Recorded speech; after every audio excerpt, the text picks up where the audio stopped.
it really is a balancing game. How do we create densification, but at the same time make a development beautiful? It's about proportion. It's about balance. It's about buying your first sports car and painting the rims black, like that sort of aspect of it, but applying that to house design. Wealth HQ, empowering you to take charge of your financial life. One of the country's best up-and-coming architects is back with us. Growing up in the rural Bay of Islands, Han Chen developed a strong passion for sketching and design at a very young age, which propelled him through his education and into a full career in architecture. Han graduated from the University of Auckland with a Master of Architectural Studies degree in 2015. Han has successfully completed a portfolio of over 300 residential projects, ranging from luxury townhouse developments to private villas and large lifestyle homes. Although residential architecture still his passion. Han, a design fee a ripoff? What does it actually pay for? So good question. Short answer, it's yes and no. If you are paying an architect and they are just going to get their graduate on board to just draw copy and paste drawings, I would say the answer is yes. Probably at our practice, we don't like to do things that way. You're basically, if you find the right architect and it's the right project, specifically if it's a development project, you're paying for that architect's years of knowledge in the industry, basically. So his experience with putting a house together that's cost effective, that's beautiful, the understanding of form balance, what makes a building beautiful, the understanding of materials, cost, labor, structure, a huge one, the understanding of what it takes to undergo a development, to fund the build, the infrastructure, all of that sort of stuff condensed into a service that is offered to the client can actually turn around and actually save you tens, hundreds of thousands of dollars. But it's not something that's, you can visually see. It's just homework in the background. And if you have to boil it down to three most important aspects for architectural design, what would they be? One, definitely in the composition and structure. So structure is a huge one. If you're designing something that is structurally or architecturally complicated, that is a core cost that will drive up the project no matter what. The second one, I think, would be densification and really doing the homework on the balance of the site, the development yield, all those sort of aspects that make a good development. Third, off the top of my head, would probably be project management. And that would entice having a good team around you, good decision making, just really critical planning and good delivery of the consenting and all that sort of stuff to get the project moving. What are the biggest challenge when it comes to urban planning in New Zealand? The unitary plan is pushing for greater densification, and that's a direct response to trying to solve the housing crisis. So we have always a positive gain of immigration and more people are acquiring houses, but we can't build fast enough. I think the biggest challenge that we're going to face in the next 10, 20, 50 years is that there is a tendency for over-densification for most sites where the developer is looking at it and saying, I need to meet my costs and I need to make sure that the numbers work for me. And generally that means the most number of units. But having said that, if you were standing in the position of the neighbor and if you lived on the house next door, I would highly doubt that you would agree and be happy if your neighbor developed a 600 section into 5 townhouses. You'd rather prefer them to develop into 1 to 2 to 3. So there's that age-old debate with the numbers and the figures stacking up, but also New Zealand is also always sticking to a sort of Kiwi mentality of the way of living. Everyone wants a spacious house with a spacious backyard to run around. And I think that's probably the biggest urban conflict that we're going to see in the next 10, 50 years. And it's just up to great urban planning to sort of repivot the planning to try and solve this problem. And how does your background in art and design influence your architectural design? So obviously, if there's an appreciation of art and design, which I think there always should be for an architect, you try and make every project something that you're proud of, something that at least looks architecturally beautiful. It's easier said than done because, again, it's art sort of in conflict with figures and investment return. Because if you want a house if you want to squeeze as many houses as you can on a site, you're stacking what most people would describe as shoe boxes.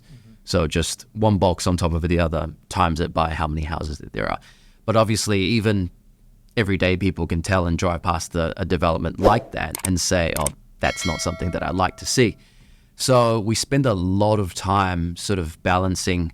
It really is a balancing game. How do we create densification, but at the same time make a development beautiful? It's about proportion.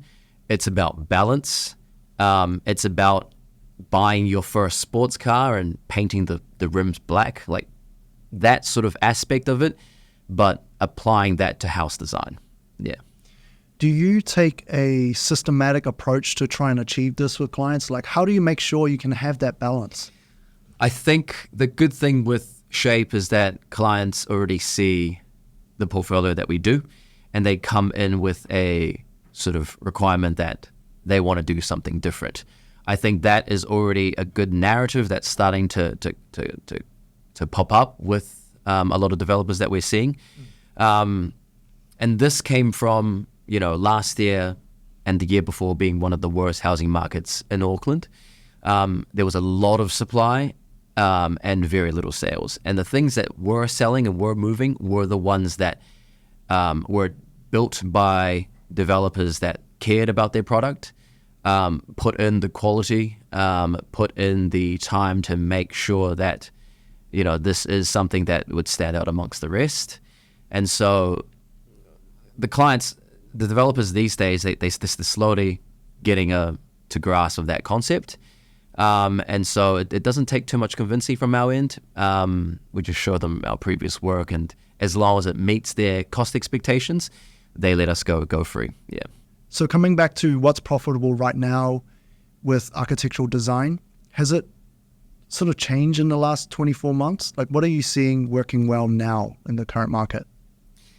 Definitely. I think the last time we were here, I sort of hinted at the 80 square meter or 90 square meter 2.5 bedroom model being overdeveloped. Obviously, that had the best numbers, but no matter what market you're in, you always have to sort of come back to the golden rule of economics, which is supply and demand. And if everyone is developing the same product, then that will be an oversaturation. And that's exactly what we saw with a lot of these 2.5 bedroom products sitting on shelves, listings of upwards of 6 months plus, and developers cutting back the price to really offload that product. So now I think there's a shift. I think that the 130 to 150 square meter module is becoming more and more increasingly popular. Rather than an external car park, people are choosing for an internal garage, comfortable living, kitchen, dining areas, 3 to 4 bedrooms, enough to provide for a young Kiwi family, mum and dad, kids, probably a couple kids in their 30s or 40s. I think that's really, really starting to pick up. When I look on TradeMe, I see a lot of 4-bedroom houses nowadays, especially in new builds. They have a single garage. Do you see a trend that this will continue, or do you think people actually want a bit more space in that area? Like, what are you seeing in your space? It's funny how you ask that, because I think council in 2021 actually removed the requirement for one car park per dwelling. And I think some developers dipped their toes into taking advantage of that rule. And there were some sites that were like 600 square meters that were developed into 7 lots, all with no parking. And I think the decision behind council to make that decision was that it was going to force people to live without cars and to use public transport like we see overseas. That's been working really well in Australia. But I think in New Zealand's a bit different because the infrastructure is not there. The cost to ride a bus, the cost to ride the train, the convenience of it, the timing and the schedule isn't enough to entice the everyday person to commute to work via public transport. And so what you end up getting is one street with 10 or the whole road being full of cars because 2 or 3 developments have tried to cram in as many units as possible. I think it's not a great outcome. No one wants to live in those streets, and obviously there's a lot of public noise that's happening in relation to that. I think it'd be a slow process to slowly start using architectural design and changing development mentality to shift away from that model. Obviously, every family has an average of 2 cars, so it'd be interesting to see how it develops. I think it's political. I think it's organic. I think it's demand. It's all those aspects mixed into it. So you talked about using architectural design to steer people away from this mentality of just cramming as much as possible. How do you try and do that? I think clients, after they do a couple of developments, I think they naturally see that a good product, especially in a bad market, is always going to fly off the shelf. And rather than looking at profit first and numbers first, I think more and more developers are coming on the table and saying, how do I deliver a good product? And I think one of the best cases you can see is probably our Grand Drive project, 8486 Grand Drive.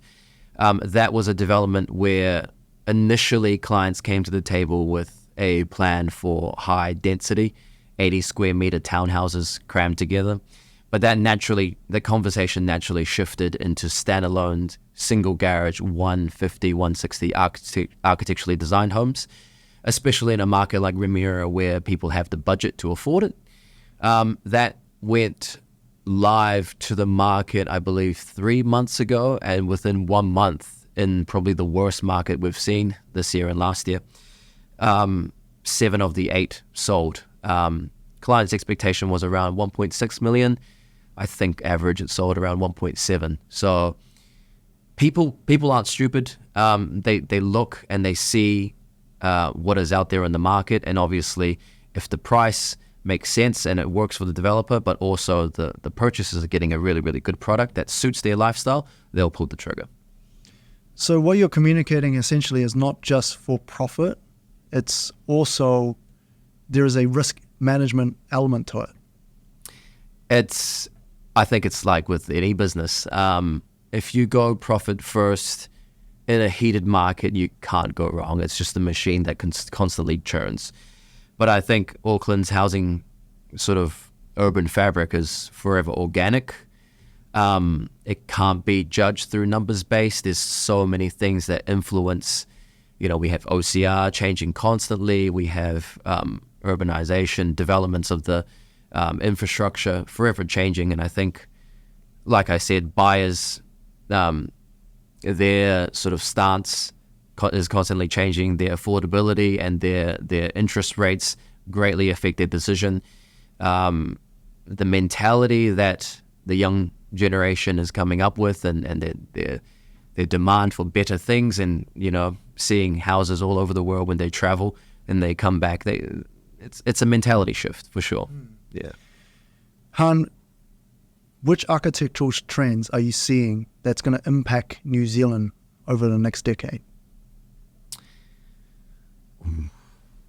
This one's a tough one. You might have to re-ask me this one. Architectural trends. Specifically? Maybe think about, are we going to just keep building smaller boxes? Maybe I'll ask it again. Yeah.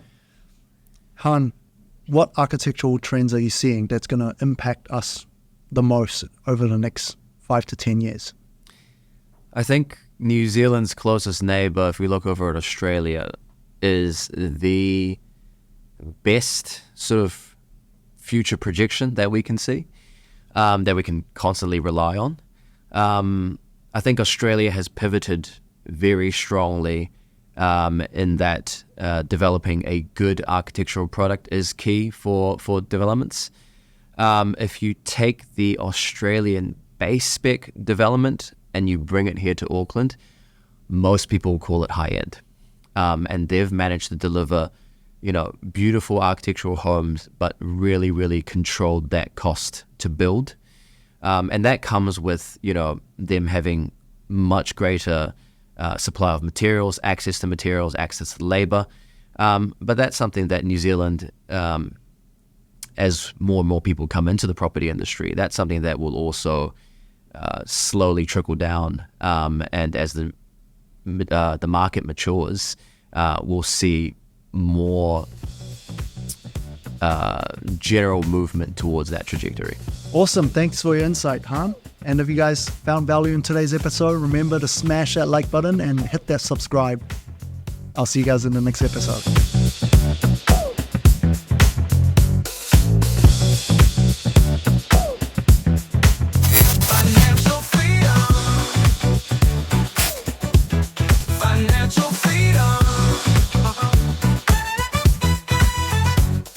Wealth HQ, empowering you to take charge of your financial life.